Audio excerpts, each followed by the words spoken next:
Elisabeth Borne se dévoile dans un livre, 20 mois à Matignon, un récit très personnel dans lequel l'ancienne première ministre revient longuement sur des épisodes marquants de son passage rue de Varennes, l'épreuve des retraites évidemment, la loi immigration, mais aussi les émeutes urbaines, l'assassinat de Dominique Bernard, le drame de Crépol. Une sorte de journal de bord personnel et une page d'histoire dans laquelle se mêlent anecdotes et scènes politiques. On y croise beaucoup Emmanuel Macron, bien sûr, mais aussi Ségolène Royal, pour qui elle a travaillé et avec qui elle n'est pas tendre, Gérald Darmanin, Gérard Collomb, mais aussi souvenirs et confidences sur son enfance, ce lourd passé familial, le drame de son père juif revenu des camps de concentration, qui finit par se suicider, sa mère qui se retrouve seule dans la galère. Au fond, celle qui siège désormais à l'Assemblée comme simple députée cherche avec ce livre à réhabiliter son bilan. Elle a souffert de son image de Madame 49.3, de sa réputation de mère tape dure et cherche à revendiquer un style,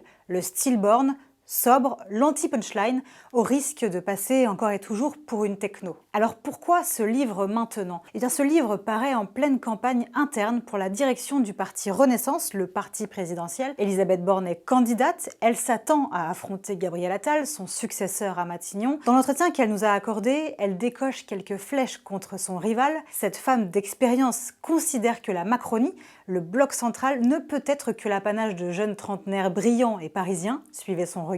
Le message est clair, il faudra compter avec elle à l'avenir. D'ailleurs, Elisabeth Borne esquisse quelques pistes de réflexion sur le plan institutionnel. Elle prône le septennat non renouvelable pour le président de la République, l'instauration de la proportionnelle aux législatives pour faciliter la formation de coalition, de revenir sur le non-cumul des mandats, de confier au Premier ministre le soin de présider les conseils des ministres dans un souci de rééquilibrage des pouvoirs, autrement dit, dans le but de mettre fin une bonne fois pour toutes au jupitérisme. Retrouvez les bonnes feuilles de ce livre d'Elisabeth Borne ainsi qu'un entretien exclusif cette semaine dans le numéro du Point.